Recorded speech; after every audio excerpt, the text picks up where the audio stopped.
Yes, we will. Okay, that sounds bad. Please turn your Bibles to the book of Ezekiel. Stand to your feet.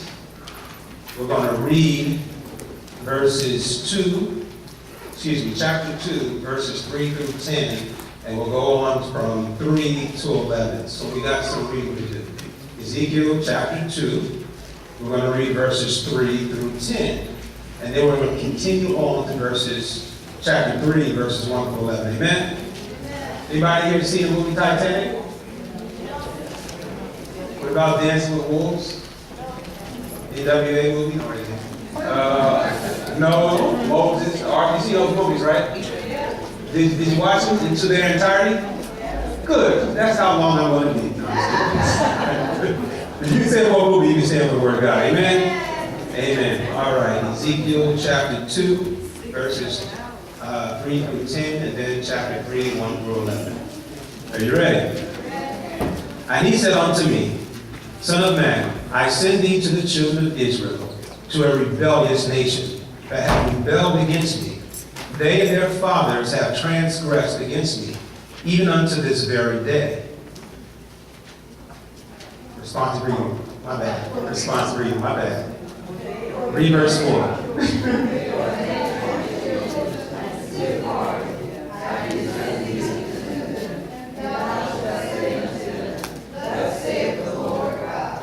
I was reading by myself. Verse 5. And they, whether they will hear, or whether they will forbear, for they are a rebellious house, yet shall know that there hath been a prophet among them.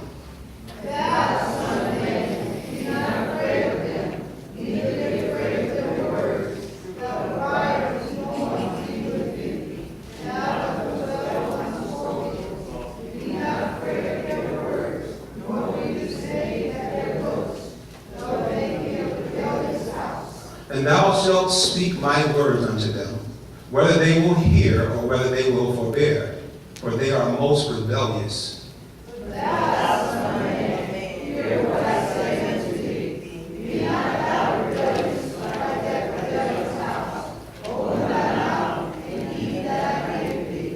And when I looked, behold, an hand was sent unto me, and lo, a roll of a book was therein. And he spread it before me, and it was written within and without. And there was written therein lamentations and mourning and woe. Chapter 3, verse 1, we're going all the way down to 11.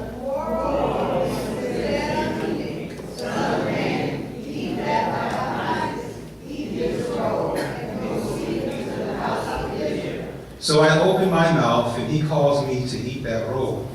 And he said unto me, Son of man, cause thy belly to eat, and fill thy mouth with this roll that thou didst eat. And then thou didst it, and it was in thy mouth as And he said unto me, Son of man, go, get thee unto the house of Israel, and speak with my words unto them. For thou art not sent to a people of strange speech, and of a hard language, but to the house of Israel. Not to many people of a strange speech and of a hard language, whose words thou canst not understand. Surely had I sent thee to them, they would have hearkened unto thee. But the house of Israel will not hearken unto thee, for they will not unto me. For all the house of Israel are impudent and hard-hearted. Behold, I have made thy face strong against their faces, and thy forehead strong against their foreheads.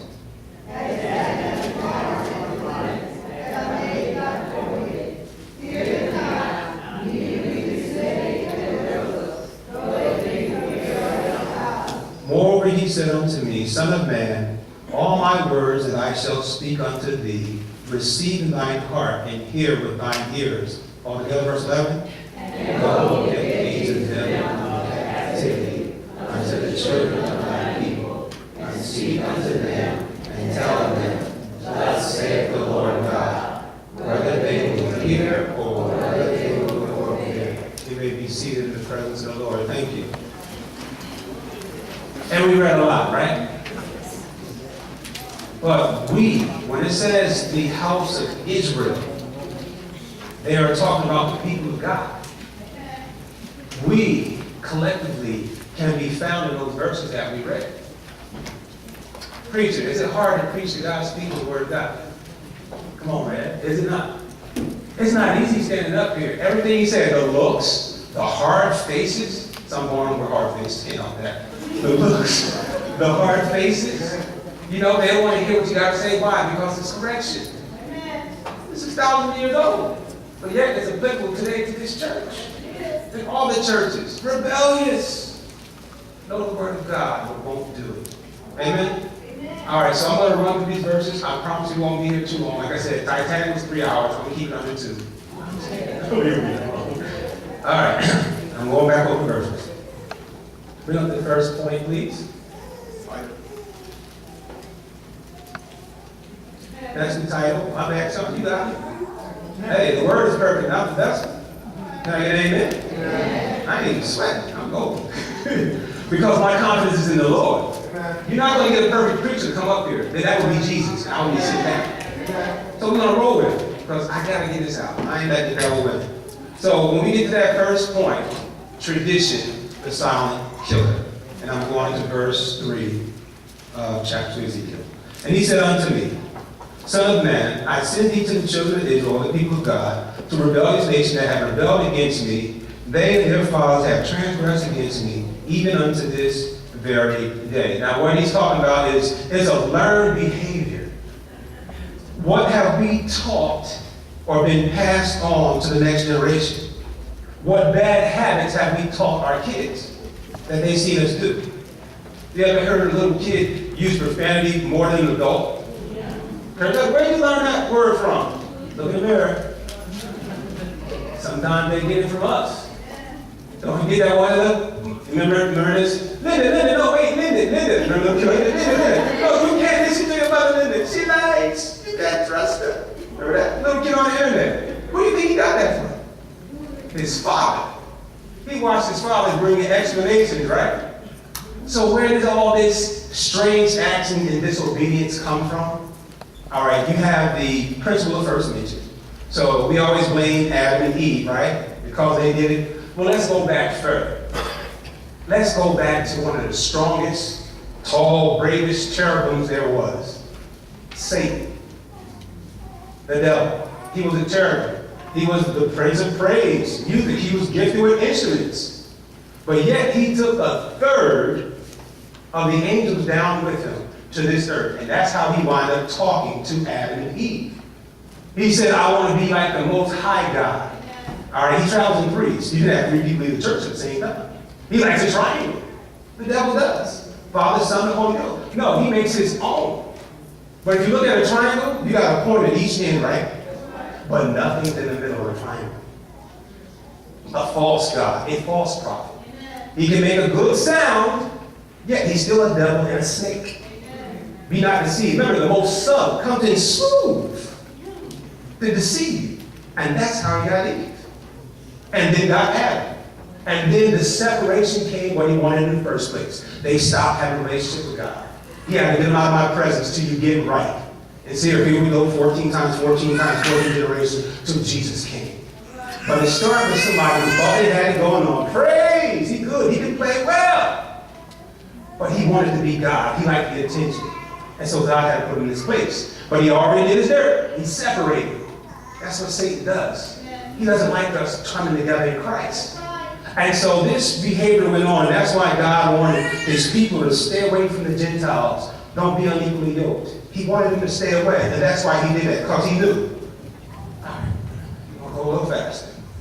All right. So, verse number 4. For they are impudent. All right. For they are impudent. That means cocky, bold. Follow with me in your Bible, please. Ezekiel chapter 2, verse 4. For they are impudent, cocky, bold, audacious, presumptuous, disrespectful, insubordinate, rude, impolite. These are people of God he's talking about. These are the synonyms for that word impudent, in case you didn't know what it meant. Ill-mannered, discourteous, lippy, sassy, smart-alecky. That's all of us, including myself. Children. And stiff-hearted. God gave me this heart failure, sometimes known as congestive heart failure, occurs when your heart muscles don't pump blood as well as it should. Certain conditions such as narrow arteries in your heart, all right, or coronary artery disease, or high blood pressure, some of what I'm talking about, Gradually lead your heart too weak or stiff to fill and pump efficiently. Now let's go ahead and look at it spiritually. I'll read that again. Heart failure, or Christian heart failure, sometimes known as congested heart failure, means a lot of junk in your heart, occurs when your heart muscles don't pump blood as well as it should. That means it's cold and frozen. When things get cold, they slow down. When your heart gets cold, it slows down. You can die of hypothermia. Your functions slow down. What you have is called latent heat. So when it's cold, until God puts that fire in you, you notice God has never revealed as something cold. You ever notice that? It's always a refiner's fire. It's light. It's something that's active in heat. So when you stop doing things for God and get more worldly done, your heart's going to slow down. Certain conditions such as narrow arteries in your heart or love for God doesn't flow. Instead of coronary artery disease, carnal artery disease, or high blood pressure. God just can't flow like it used to. Gradually leave your heart too weak. Or on the other side, you intake worldly stuff more than godly and are too weak to resist temptation.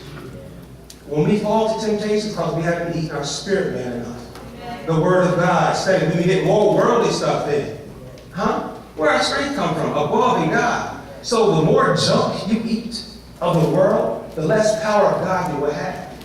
Because you won't know what the hell comes up. So that gives you a heart attack. And your heart gets stiff, hard to fill and pump, and you begin to die spiritually. Well, I'll continue on back to the verse. I do send thee unto them, and thou shalt say unto them, thus saith the Lord God. And they, whether they will hear, or whether they will forbear, for they are a rebellious house, yet shall know that there hath been a prophet among them. For instance, say this with me. There's a prophet in the house, and he's in your Bible. Ezekiel. Thank you. Now, there's 34 more prophets in the Bible. And guess what? Anytime you want to know what the Lord says, go to your Bible. There's a prophet among us. There's 34 of them. And they're right there in your hand, on your phone, on your computer. Go to those prophets. Go to them. They're there for you. Now, we're going to go ahead to point number 2. The painful truth. All right, verse 6. And thou, son of man, be not afraid of them, neither be afraid of their words. Why is he telling them don't be afraid of them, their words, their looks? These are the people of God. You know why he told them don't be afraid? Because they were mad. Because in 586 BC, the Babylonians came and destroyed the temple of God. They destroyed Jerusalem. And now they are taken into captivity. This was an ongoing process. Ezekiel was like about 17 when it happened. He was being trained up to be in the temple. So he's seen this. For 25 years he lived in Jerusalem. So now he's got to go tell these people what God said, and they're mad. Don't be afraid of their faces. Don't be afraid of their looks. They were angry because they're in bondage. When you're not living right for God, and somebody try to give you the word of God, don't you get upset? I want to hear that. Say, God was so powerful, why are you in this trouble? No, you got yourself into that. God dealt with this for thousands of years. He said, okay, enough is enough. Enough is enough. And so now they're saying, pretty much, Ezekiel might have been saying, I told you so. Who wants to hear I told you so? Oh, you want to hear it? That's fine. No one wants to hear I told you so. But that's what was happening. So he told them, I'm going, even now, I can't be afraid of your face. I got to give you what God said. Some people want me to say, I don't want to hear this. Tell me something. Let me tell you what one word he said. Let me tell you what he said. All right. What's on this one? All right, he said this.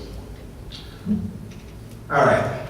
Human hearts would rather hear lies bringing comfort than truth that brings conviction and cleansing.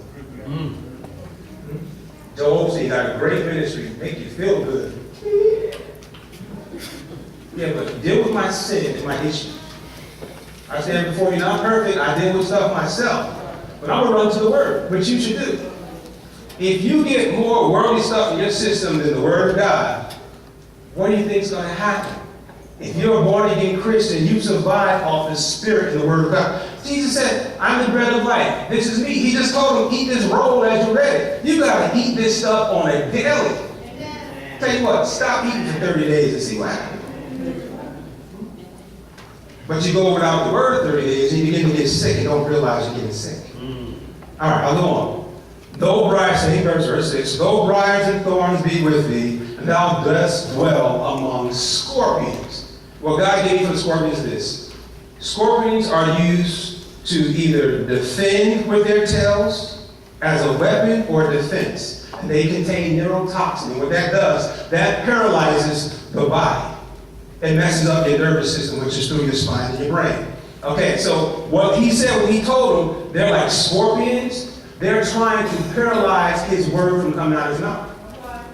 Sometimes people will say things sharp, like scorpions, that hurt you, that shut you down when you start talking about God. Talking about what they're doing wrong and their sin. They don't want to hear it. They'll get up and leave. Or they'll lash back at you. Yeah, I don't do this, but you don't do this. Accept the word, take it in, process it, and say, thank you, carry on smartly. This was happening. These people, 25 years he lived in Jerusalem. These are some of the same people that seen him. Now he's trying to go to them and say, look, God did this because of this, and we need to get it right. I'm telling you that now. Any person that stands up here and preach, they're looking at all the faces, some frown, some don't want to hear it because he only saying what they want to hear. But if I sit here and say, we all going to be rich, houses and mansions, yeah! But you get that word of correction, you get real quiet. I hope it's because they're thinking and not sleeping. I'm giving you a guy. It was hard to give you this word. I've been wanting to preach from Ezekiel for the longest, but God said it wasn't time yet. Because this ain't a happy joy message. This is conviction. This is instruction. This tears you down and makes you think. All right, keep moving. All right, verse number 7. Wait, look at neighbor and say, if looks get killed. You see some of the looks people give me right now. All right, we'll move on. And thou shalt, verse 7, thou shalt speak my words unto them, whether they will hear, or whether they will forbear, for they are most rebellious. I'm one of them, they're very rebellious. But thou, son of man, hear what I say unto thee, be not thou rebellious like the rebellious child. Why is he telling the preacher not to be rebellious? Because they can be rebellious too. Ain't nobody perfect with Jesus. Ain't no preacher around don't have an action somewhere if you get them the wrong way. They might turn your other cheek or smack your cheek and turn theirs. I'm just saying, we're human. And so he told the prophet, but thou, son of man, hear what I say unto thee, be not like the rebellious house. So we got to put ourselves in check too through the grace of God. We don't want to be a hypocrite. Practice what you preach. The verse goes on, open thy mouth and eat that I give thee. We're on to point number 3. Force feeding is painful. Verse number 9. Force feeding is painful. And when I looked, behold, a hand was sent unto me, and lo, a roll of a book was therein. And he spread it before me, and it was written within and without, and was written therein. Does anybody see my arms moving? Did you watch my hands moving? Did you see that? Did you catch me doing all this? Notice what God did here. If you look at the previous chapters, when God showed his glory, Ezekiel went down to his face. He went down to his face and he was laying prostrate, right? Well, God said, I don't want you to do that now because what I'm saying is important. I'm just going to send a hand to bring you this roll because I don't want you to be distracted because this is very important. And so I want to see how many watch my hands move or paying attention to what I'm saying or following their Bible. Or did they just watch me? Because if you were reading the Bible, you wouldn't see my hands doing all this crazy stuff. Because you can listen and read, so that's why I did that. So here he says this, and look, behold, a hand, verse 9, was sent unto me, and lo, a roll of book was therein. And he spread it before me, it was written within and without, and there was written therein lamentations or sorrows, and mourning and woe. Back and front, within and without. That's a lot of sorrows and mourning and lamentations. Chapter 3, verse 1. Moreover he said unto me, Son of man, eat thou that findest, eat the roll, go speak unto the house of Israel. Don't go running your mouth until you eat the word of God. Can I get an amen? Amen. All right. So I opened my mouth, and he caused me to eat that roll. And he said unto me, Son of man, cause thy belly to eat, and fill thy bowels with this roll that I give thee. Then did I eat, and it was in my mouth as honey for sweetness. Later on in 14, you see it became bitter when he began to say, but we won't go there. All right, so he wanted them to digest that word, to get it in his system, okay? And then go speak. Do you notice what came first? When Jesus said, I'm the bread of life over in Matthew, you got to eat me, eat me. He was talking about the Word because he was the Word. Eat the Word of God. God said, eat this roll. Get it in your system.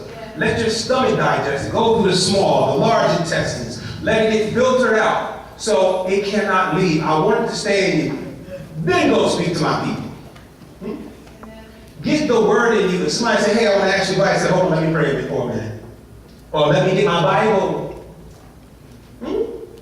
And somebody asks you, let me get my Bible, let me pray for a minute first. Go to the Word. It's got to be so far in you that it comes out naturally. David said, I have hidden thy word in my heart that I might not sin against thee. How does something get to your heart unless you digest it first? You go through the capillaries, get the blood, and the breakdown of it. That's how he can hide it in his heart. He's been ingesting that word. Okay, so we'll go on. Verse number 4. And he said unto me, Son of man, go get thee unto the house of Israel, and speak with my words unto them. His, not ours. Not our opinions, what we think. Careful when a person starts with, if I was you.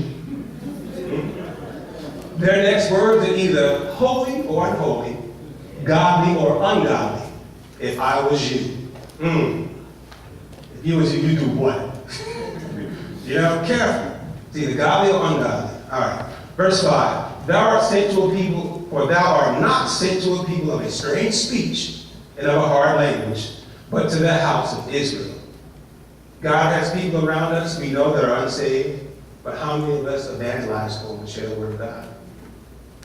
We'll talk more about power and whatever other show is on TV than we will about God and God's word. Oh man, I can hear the conversation, whether it's sports or whatever it is. Talk for hours. You bring up the Bible or the Word of God. Oh man, what time is it? Yo, I get up with you. What happened? You still about an hour bragging on somebody else's wealth in their life. What about your life? Let's talk about you or me. And minister to each other. We can talk about sports and everything else for 2 hours about other people. Oh, Tootie did this and whatever her name is did that and did. You guys, your life is that together where you can spend it talking about somebody else for 2 hours? You guys going on like that? I don't know, maybe you do. I don't know. But think about it. Spend that time in the Word of God. You got to mix it up. You got to have a balance. Okay. Verse 7. But the house of Israel will not hearken unto thee, for they will not hearken unto me. For all the house of Israel are impotent and hard-hearted. I wrote down what that is already. Impotent, hard-hearted. And this is the thing. My son sees me doing my best to submit to God and God's word. I don't want to be a hypocrite. No, I'm not perfect. I still try to do things right, but I'm not perfect. It's a perfecting of the saints. You'll never arrive there until we become like Christ, but we are required to pursue it. Run the race. Don't just give up before you even start. God knows I'll never be perfect. He knows that there. You ever seen something happen, and you all of a sudden like, man, I remember this. Or this happened before. Deja vu. Anybody raise your hand if you had deja vu? I want to know who I'm talking to. Oh, I see about 20, 30 hands. Do you know what deja vu is? Do you know what it really is? Let me tell you what it is, in case you didn't know. Okay. Jeremiah said this. Pretty much God knew him from his womb. He's the author and finisher of our faith. He knows our future, right? Everything you're doing now, me being here, it's not coincidental. Everything happening in your lives led for us to be here at this preordained, destined spot at this time. Right? So what you think is deja vu, somehow you've been given a glimpse of the future before it happened because your life is already ready. God knows who's going to heaven. God knows who's going to hell. He knows what you're going to do when you leave from here. So when you have deja vu, no. You're just getting a glimpse of the future of your life that's already planned out. That's why I say the author and finisher. Because he knows, There's no time with God. He knows the past, the present, the future before he allows you to be born. Okay, so keep moving. All right. Point 4, we're on point number 4. The truth can cause a headache. Verse number 8. Behold, I have made thy face strong against their faces. Mean mugs. You got to have some heart when you preach this word. You have to. If not, you'll crumble. Behold, I have made thy face strong against their faces, and thy forehead strong against their forehead. Why did he do that? Why the forehead? If you look at Ephesians chapter 6, what it talks about, I think around 13 to 20, it talks about the armor that you put on. Okay? One of the things is the helmet of salvation. Let me read that verse again. Behold, I have made thy face shine against their face, all right, and thy forehead showing everything up here, from here up. Forehead, okay? Because this is what happens. When you're trying to tell someone the truth, you may bump heads. Because they don't want to hear it. They'll get mad at you. You may bump heads, all right? And that's why Ephesians says the helmet of salvation. Because you receive salvation by confessing with your mouth, your brain. They try to change your mind. A carnal Christian or unsaved will try to change your mind and you're thinking like them and their way of viewing life. No, don't look at it like the Bible. Look at it my way. So you got to have that helmet of salvation to protect your words, to protect your faith. Or before you know it, first you're going to church, you're trying to live right, but slowly but surely, when you don't guard that faith and that word, you don't wear that helmet of salvation, proud to be separated, sanctified, guess what? They come in and begin to pull you away because now they're filling your thoughts with stuff. And you used to walk right going to church and life was good. Now all of a sudden you don't come no more. I don't see you. Not just move and go to another church, you just stop going to church. Why? Who's winning? The devil's winning. Why? You didn't put on that helmet of salvation to block junk from getting in your head. So you let all kind of stuff in your ears and your eyes and your head. And guess what? Back to verse 3 of chapter 2. It was a learned behavior. He said, they and their fathers have been doing this for a while. Our kids are watching us. You don't have to say, hey, watch me do this. Your kids are watching, whether it's a little girl, a little boy, they're watching you. All the time. You are all teachers standing here before me. Well, I'm standing here before you. But they're watching you. People around you are watching you. And they'll pick some things up and they'll do it. Knowing it's wrong. He said they are a rebellious house. All right, move on. Almost done, almost done. All right, verse number 9. As an adamant harder than flint, I have made thy forehead. Fear them not, neither be dismayed at their looks. Why is he telling the preacher don't be scared of people preaching to? The prophet, though they be a rebellious house. When you're trying to get right with God, you will eat this word up and accept it. But if you got a problem living holy, you want me to shut up and sit down. Truth be told. Okay. Mean money, rolling their eyes, angry, stares, frown. God has not given us the spirit of fear. Tell the people the truth, which is the word of God. You're going to tell them something, don't give your opinions. Give the word of God. Tell the truth. You might save them years of regret. Think about it. Eve gave into that devil, that good music playing, Satan terrible. Gave in. And we've been regretting and paying for her mistakes for thousands of years. Still regret. It always starts with separation. All right? Finally, verse 10 and 11. The Lord he said unto me, Son of man, all my word that I shall speak unto thee, receive in thy heart, and hear them with thine ears. Don't just hear it, let it in your heart. Let the word become part of you. And go get thee to them of the captivity, unto the children of thy people, and speak unto them, and tell them, thus saith the Lord God, whether they will hear or whether they will forbear. Let us pray.